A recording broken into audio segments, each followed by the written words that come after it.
Okay. सो आज का जो टॉपिक है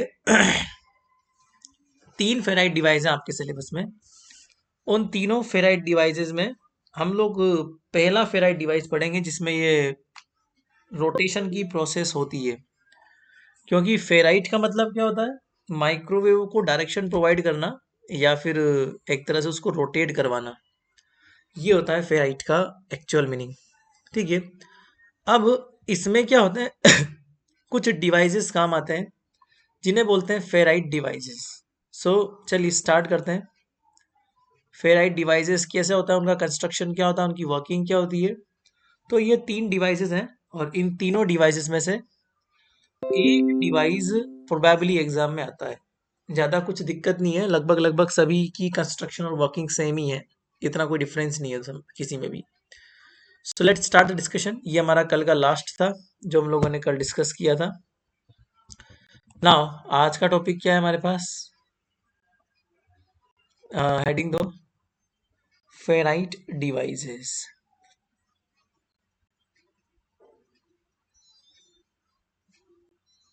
फेराइट डिवाइसेस, ठीक है। और आज हम पहला डिवाइस पढ़ेंगे। वैसे 3 डिवाइस होते हैं, मैं आपको लिखवा दे रहा हूँ कौन कौन से होते हैं। पहला होता है जाइरेटर,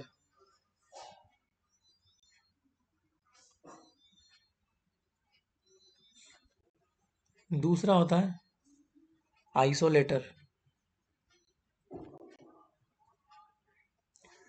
और तीसरा होता है सर्कुलेटर। अब इन तीनों में से एक ना एक तो एग्जाम में आता ही है, ठीक है ना। अब इन तीनों में से आज हम पहला पहला पढ़ने वाले हैं जाइरेटर। तो फर्स्ट डिवाइस जो है मेरा, वो आज हम पढ़ेंगे जाइरेटर के बारे में। सबका कंस्ट्रक्शन वर्किंग लगभग लगभग सेम ही है, तो इतना कोई इशू नहीं है, ठीक है। जाइरेटर में क्या होता है, देखो बच्चों, जाइरेटर की जो वर्किंग होती है, जाइरेटर का जो प्रिंसिपल होता है, वो कंस्ट्रक्शन पहले हम देखेंगे इसमें जाइरेटर किस तरह से बना होता है।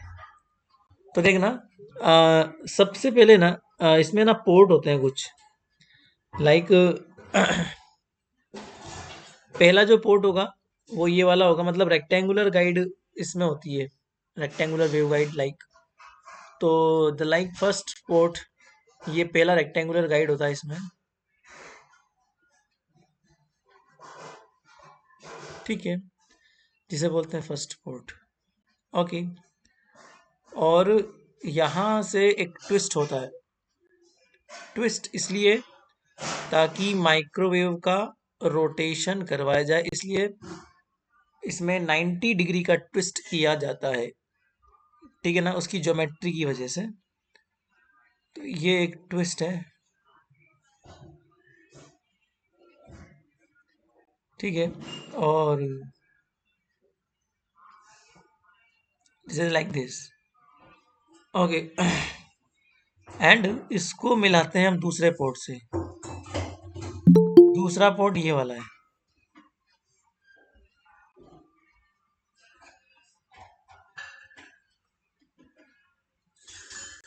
दिस द सेकंड पोर्ट, ठीक है। इसको यहां से हम लोग जोड़ेंगे, ये लो, लाइक दिस, ठीक है। So that's the second port, ठीक है। यहाँ दूसरी वेव गाइड है, पोर्ट 2। इसके बीच में एक होती है फेराइट रोड जो सिलेंड्रिकल बनी होती है। ये जो ट्विस्ट होता है ना ये मैकेनिकल है, मतलब उसकी ज्योमेट्री की वजह से है और मैकेनिकली माइक्रोवेव को 90 डिग्री का रोटेशन यहाँ से मिलता है। So 90 degree twist due to geometry,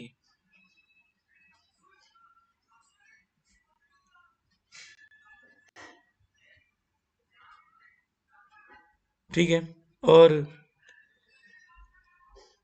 इसके बीच में है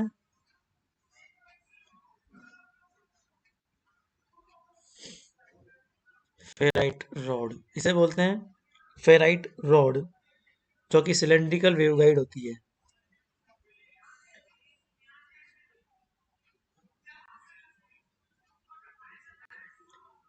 विच इज सिलेंड्रिकल वेवगाइड, ठीक है। तो बीच में रखी होती है जो 90 डिग्री का रोटेशन देती है, ठीक है ना। इसकी वजह से जो आपका माइक्रोवेव है वो 90 डिग्री पर रोटेट होता है। So 90 degree rotate, okay, due to ferrite, due to, तो कुल मिला के 180 का हो गया रोटेशन, कुल मिला के कितना हो गया 180 का रोटेशन हो गया हमारे पास, ठीक है। अब इसमें जो कंस्ट्रक्शन होता है देखो वो कुछ इस प्रकार से है दैट कंस्ट्रक्शन, ये तो इसका कंस्ट्रक्शन है, तो आप कंस्ट्रक्शन भी लिख ही लो, कंस्ट्रक्शन, तो पढ़ते जाना और धीरे धीरे समझना कि ये कैसे कैसे बना होता है। So gyrator is a device,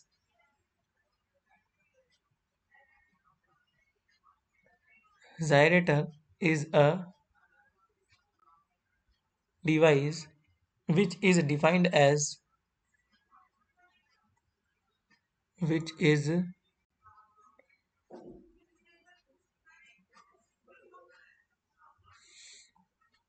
defined as two port device, आपको दिख भी रहे होंगे टू पोर्ट डिवाइस, तो दो ही पोर्ट आपको दिख रहे हैं उसमें, that has a relative difference, that has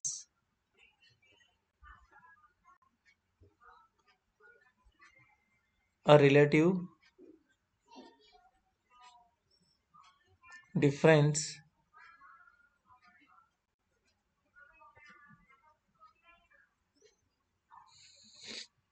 in phase shift of, in phase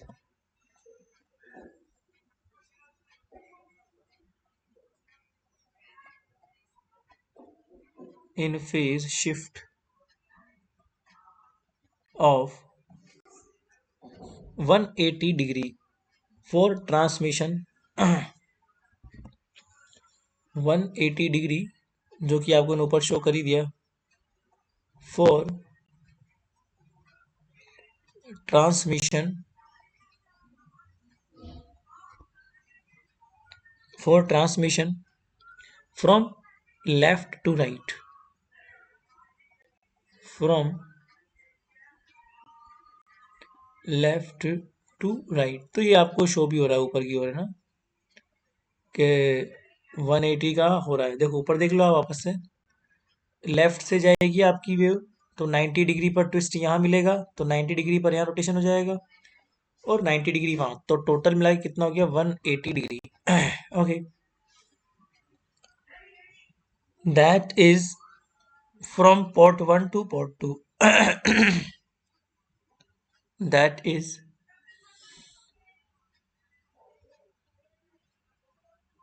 from port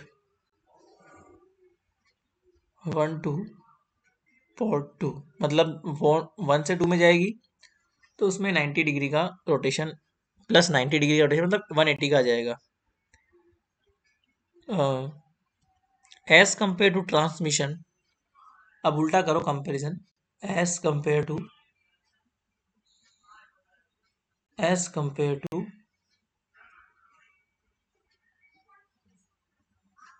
transmission from right to left,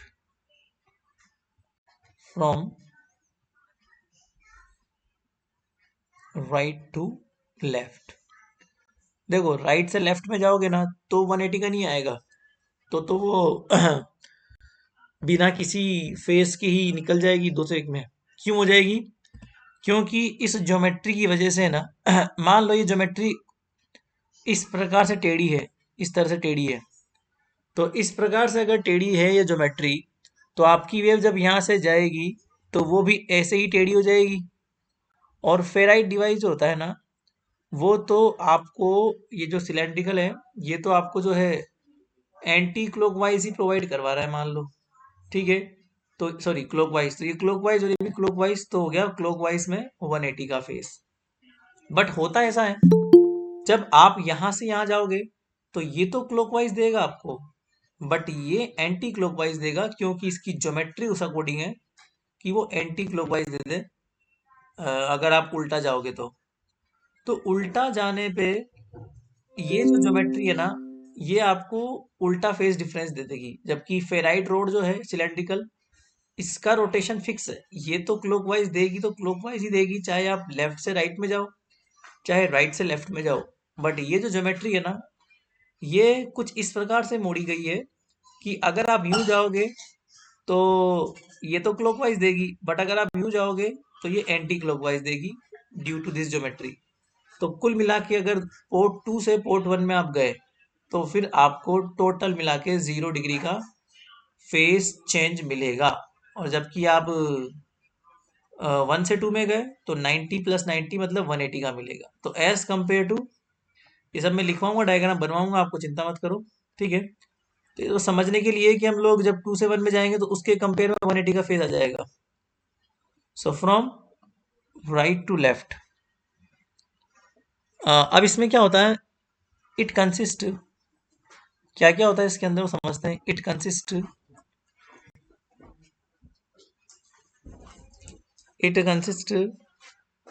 a rectangular waveguide, a rectangular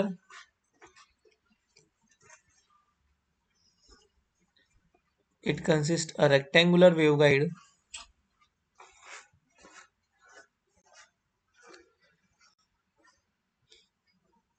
follows by its 90-degree twist, follows by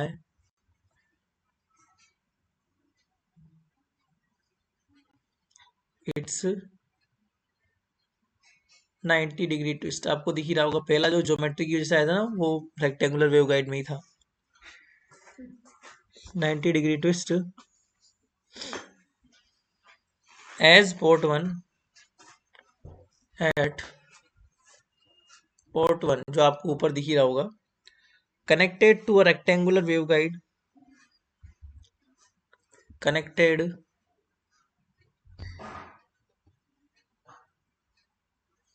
to another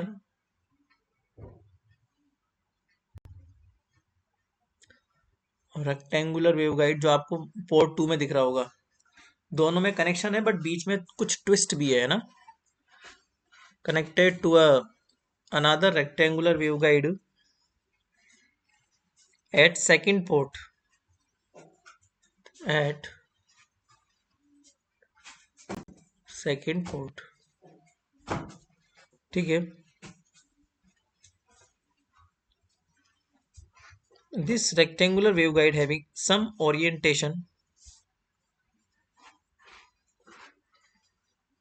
this rectangular waveguide having some orientation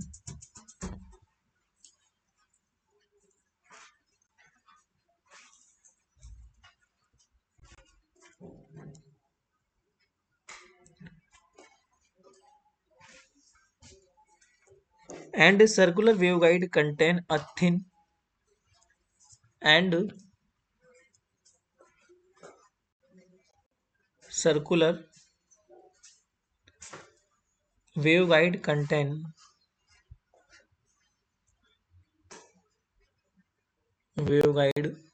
contain a thin cylindrical ferrite rod, a thin cylindrical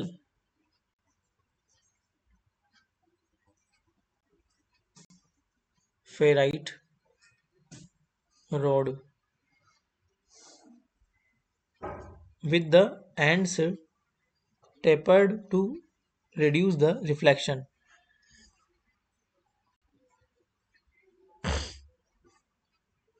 with the ends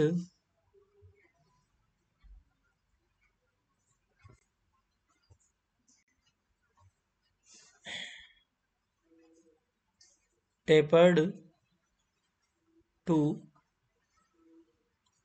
reduce the reflection, reduced the reflection. तो reflection को कम करने के लिए उसको tapering भी करते हैं। A static magnetic field is applied to produce a static magnetic field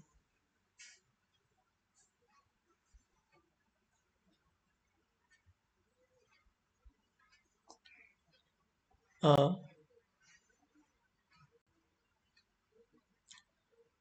static magnetic field is applied to produce is applied to produce 90-degree Faraday rotation,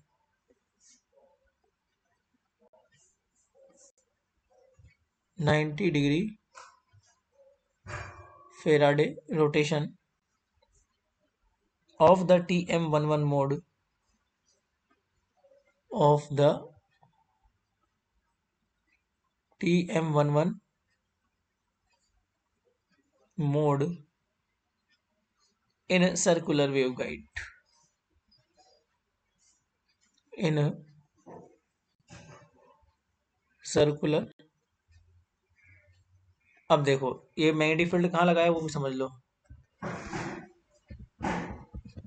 ऊपर आओ, यहाँ पर लगाते हो मैग्नेटिक फील्ड रोटेशन के लिए, फेराडे रोटेशन के लिए।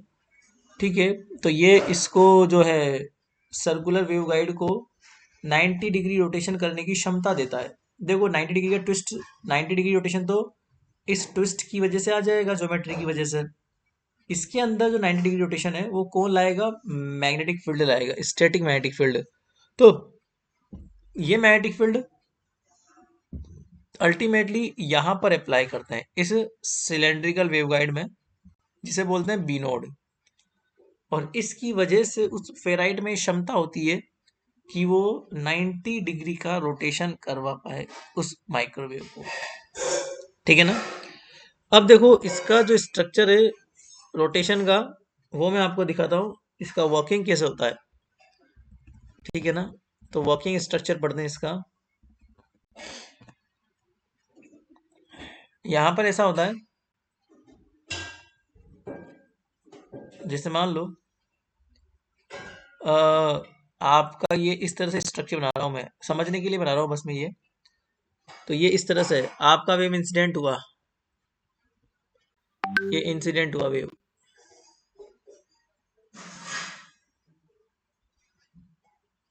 ठीक है, तो सबसे पहले सामना करना पड़ा 90 डिग्री का।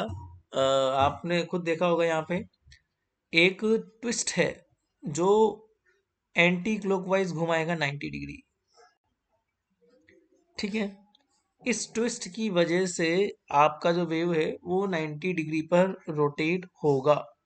ठीक है, तो यहां पर मैं लिखता हूं anti clockwise, anti clockwise due to the 90 degree twist. ठीक है ना? फिर अब जैसे मान लो ये वेव तो इस तरह का स्ट्रक्चर फॉलो कर ही रहा है। ठीक है, अब इसके बाद में जो मैग्नेटिक फील्ड लगाया फेराइट में, तो मैग्नेटिक फील्ड फेराइट में जो है ना, अब जैसे इसने तो क्या करा, इसको इजीली जो है 90 डिग्री पर ला दिया। तो 90 डिग्री पर लाते ही ये बेचारी वेव जो है यहाँ पर आ जाएगी, यहाँ पर एंटी क्लॉकवाइज यहाँ पर आ गई। ठीक है, इस तरीके से। अब थोड़ा सा और इसको हम लोग 45 डिग्री पर रोटेशन करवाएंगे, क्योंकि वो दो बार में करती है, एक बार में पूरा नहीं कर पाती 90 डिग्री फेराइट रोड। तो वो क्या करती है 45 डिग्री का रोटेशन देती है, और उसके बाद में ये जो वेव है ये 45 का यहाँ पर आ जाती है अगेन देन, और फिर से 45 का होता है उस फेराइट रोड में ही। तो फेराइट रॉड में 45 का होते ही वो वेव यहाँ पहुंच जाएगी। ठीक है, तो वो वेव खड़ी थी ऐसे, बट वो जब बाहर निकली पोर्ट 2 से तो वो ऐसी हो गई। ठीक है, तो this is simply like transmitted wave pi का फेज शिफ्ट आ गया। ये पोर्ट 1 था, ठीक है, ये पोर्ट 2 है, पाई फेज चेंज आ गया, pi phase change in transmitted wave. ठीक है, तो ये अगर मान लो मैं उल्टा करूं, पोर्ट 2 से पोर्ट 1 में भेजूं आपके लिए, अब मान लो उल्टा करके देखते हैं इसमें, यही स्ट्रक्चर फॉलो करवाता हूं मैं। वेव आपकी ऐसी है, ठीक है, हुआ ये कि अब जैसे ये उल्टा जाएगा ना, तो ये एंटी क्लॉकवाइज था, तो ये हो जाएगा clockwise rotation. Straight incident wave है, तो ये आपको क्लॉकवाइज देगा। This is the clockwise rotation 45 का, तो ये हो जाएगा स्ट्रक्चर ऐसा। ठीक है, और फिर से क्लॉकवाइज जाएगा 45 का, तो ये हो जाएगा ऐसा। फिर ये क्या करेगा, ये तो एंटी क्लॉकवाइज ही देगा वापस से। ठीक है, क्योंकि इसका फिक्स है एंटी क्लॉकवाइज देना, तो ये फिर से एंटी क्लॉकवाइज देके इस वेव को नीचे भेज देगा लाइक दिस। ठीक है, तो कुल मिला के 0 डिग्री फेज चेंज आएगा इस वाली वेव में। ठीक है, ये 90 डिग्री का है, ये 45 डिग्री का है, और ये भी 45 डिग्री का है। ठीक है, anti clockwise and anti clockwise, उल्टा कर दिया मैंने, रुको, ये तो चेंज करता ही नहीं है, इसको तो बंद करो। इसका तो फिक्स है कि ये एंटी क्लॉकवाइज देगा। ये जो है ज्योमेट्री, ये उल्टी, पहले मैंने आपको सही समझा, ये जो है ना, ये तो एंटी क्लॉकवाइज ही देगा 45, तो ये जो है ना स्ट्रक्चर ऐसा हो जाएगा, ड्यू टू एंटी क्लॉकवाइज ये स्ट्रक्चर जाएगा ऐसा। ठीक है, फिर से एंटी क्लॉकवाइज, तो ये चला जाएगा ऐसा, और फिर ये क्लॉकवाइज देता है, ज्योमेट्री की वजह से उल्टा होता है क्योंकि उल्टी ज्योमेट्री आपको मिल रही है। तो ये 90 डिग्री पर देगा आपको, ये 45 डिग्री पर देगा, और ये 45 पर देगा, तो 0 डिग्री फेस चेंज आएगा, transmitted wave, no phase change.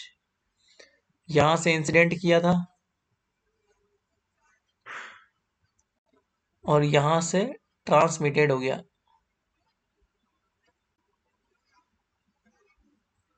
और there is no phase change, is it. तो ये था हमारे पास स्ट्रक्चर, इसका कंस्ट्रक्शन तो हो गया था। अब इसकी वर्किंग और लिख लो, जो मैंने अभी जस्ट बोली है ना, वही इसकी वर्किंग है। तो लिख लो फटाफट working.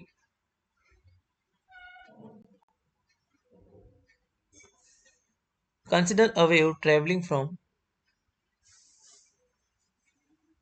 consider a wave traveling from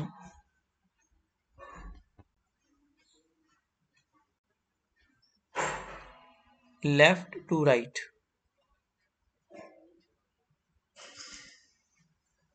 left to right। सुनो, सर डायग्राम अच्छे से नहीं दिख रहा है, प्लीज एक बार दिखा दीजिए। एक ओके, ये लो ये वाला diagram, this yes diagram, sir complete, ये लिखा हुआ कुछ क्लियर नहीं आ रहा है। ये वाला, एक yes sir, minute. Thank you, ये विजिबल है, थैंक यू।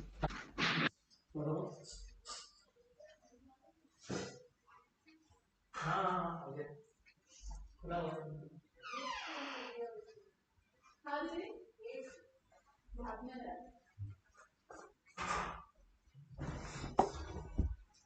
अब दिख रहा है क्या? कौन सा वाला डायग्राम की बात कर रहे हो? विच डायग्राम, कंस्ट्रक्शन वाला के वॉकिंग वाला?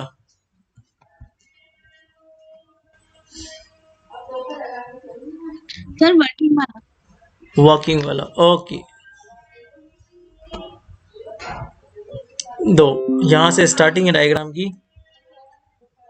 एंटी क्लॉकवाइज रोटेशन एंड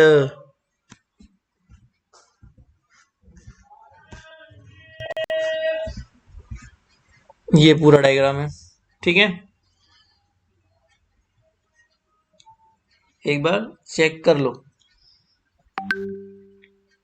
वापस समझ लेना। जो ज्योमेट्री होती है ना, उसकी वजह से क्लॉकवाइज और एंटी क्लॉकवाइज रोटेशन होता है।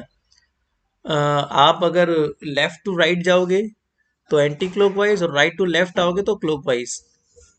और फेराइट रोड की वजह से हमेशा एंटी क्लॉकवाइज होगा, चाहे आप लेफ्ट टू राइट जाओ या राइट टू लेफ्ट जाओ, ठीक है ना।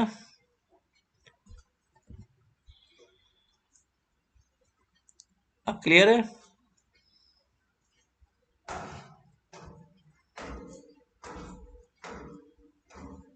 चले आगे।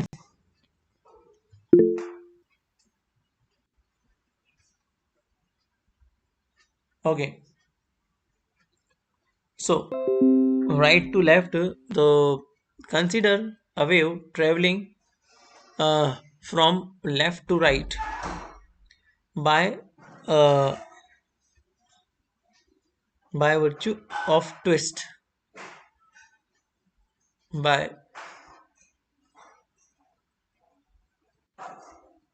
virtue of twist in the direction of electric field, in the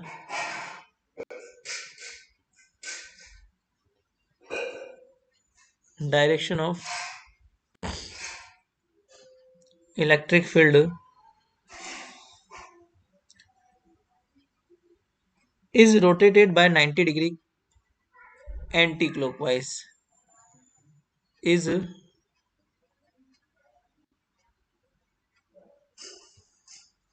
rotated by 90 degree anti-clockwise. The Faraday rotator further rotates the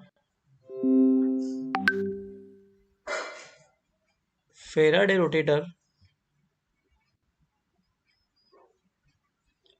further rotates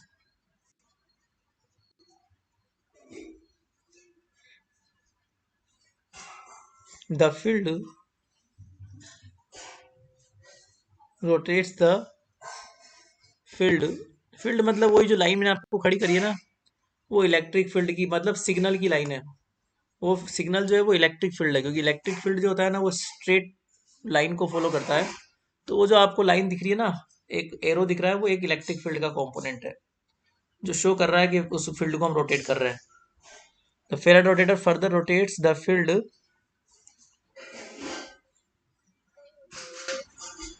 anti clockwise by 90 degree, anti clockwise by 90 degree. The two rotation aided up the two rotation aided up, thus the wave traveling forwarded, thus thus uh, the transmitted wave, thus the transmitted wave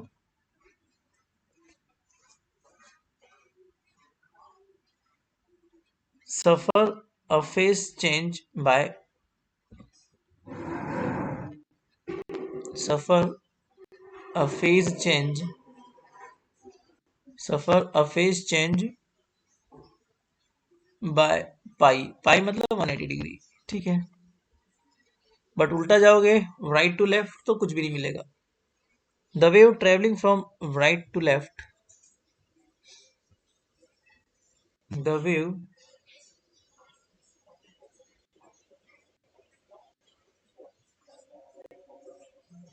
traveling from right to left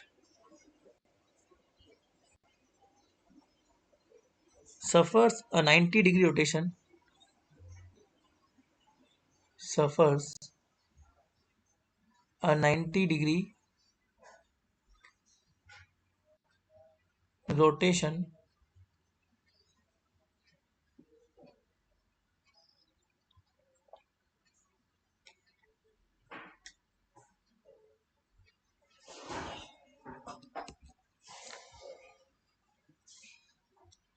anti-clockwise by Fahrenheit, and then by Fahrenheit, and then 90-degree clockwise by twist, 90-degree clockwise by twist. The two rotation cancel out, the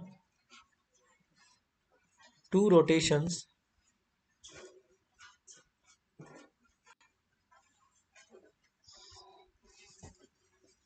cancel out, so there is no net rotation. So there is no net rotation, मतलब कुल मिला के zero हो जाएगा, that's it. तो ये principal है। अब अगर किसी को कुछ समझ में ना आया हो तो मुझे बता देना, एक बार फिर से चेक कर लो, कुछ नहीं है, बहुत सिंपल सा है। कंस्ट्रक्शन जो होता है ना, उसमें आपको केवल दो रेक्टेंगुलर वेव गाइड लेनी है। पहला रेक्टेंगुलर वेव गाइड जो है वो पोर्ट 1 में होगा, और दूसरा रेक्टेंगुलर वेव गाइड जो है वो पोर्ट 2 में होगा। दोनों वेव गाइड्स को कनेक्ट करना है बाय 90 डिग्री ट्विस्ट, और उनके बीच में आपको रखना है एक फेराइट रोड जो सिलेंड्रिकल वेव गाइड होगा बेसिकली। उसमें लगाना है मैग्नेटिक फील्ड, ताकि वो जो है फेराइट वो 90 डिग्री ट्विस्ट जनरेट कर पाए, ठीक है। अब 90 डिग्री ट्विस्ट इसका फिक्स है, क्योंकि मैग्नेटिक फ्लक्स जो होता है ना, वो एंटी क्लॉकवाइज ही रोटेट करेगा, और वो सबको एंटी क्लॉकवाइज ही करवाएगा, चाहे आप लेफ्ट टू राइट जाओ चाहे राइट टू लेफ्ट जाओ। बट जो ट्विस्ट है वो मैकेनिकल ट्विस्ट है। वो ट्विस्ट अगर आप लेफ्ट टू राइट जाओगे तो एंटी क्लॉकवाइज देगा, बट राइट टू लेफ्ट जाओगे तो वो क्लॉकवाइज देगा, क्योंकि वो मैकेनिकल है, ठीक है। बस इतना सा प्रिंसिपल है। और फेराइट रोड जो है वो एक बार में 90 डिग्री देता है, वो दो पार्ट में देता है, 45 एंड 45। क्योंकि हम लोगों ने कल ही पढ़ा था, कल जाने परसों मतलब कभी पढ़ा था अपने लास्ट में, कि 2 थीटा का आता है फेज मैग्नेटिक फील्ड की वजह से। जो फेराइट रोटेशन होता है ना, वो रोटेशन ट्वाइस ऑफ थीटा होता है, दैट इज 45 डिग्री एक बार में होगा, तो 2 multiply with 45 that is 90 degree. तो 2 थीटा जो है वो इसी से वजह से है, तो 45 करके वो 90 डिग्री देगा, लाइक बस इतना सा कंस्ट्रक्शन, ये वर्किंग है, और ये आपको रटना नहीं है, समझना है, और अपनी ही लैंग्वेज में एग्जाम में लिख के आना है इस थ्योरी को पूरा, ठीक है। क्योंकि 3 डिवाइसेस हैं, इन तीनों में से कोई ना कोई एक हमेशा आता है, ठीक है। और तीनों का लगभग लगभग प्रिंसिपल सेम ही है, ज़्यादा कोई डिफरेंस नहीं है, ठीक है। अब जो सेकंड डिवाइस है वो हम लोग देखते हैं कल, ठीक है। अभी आपकी अटेंडेंस ले लूँ मैं।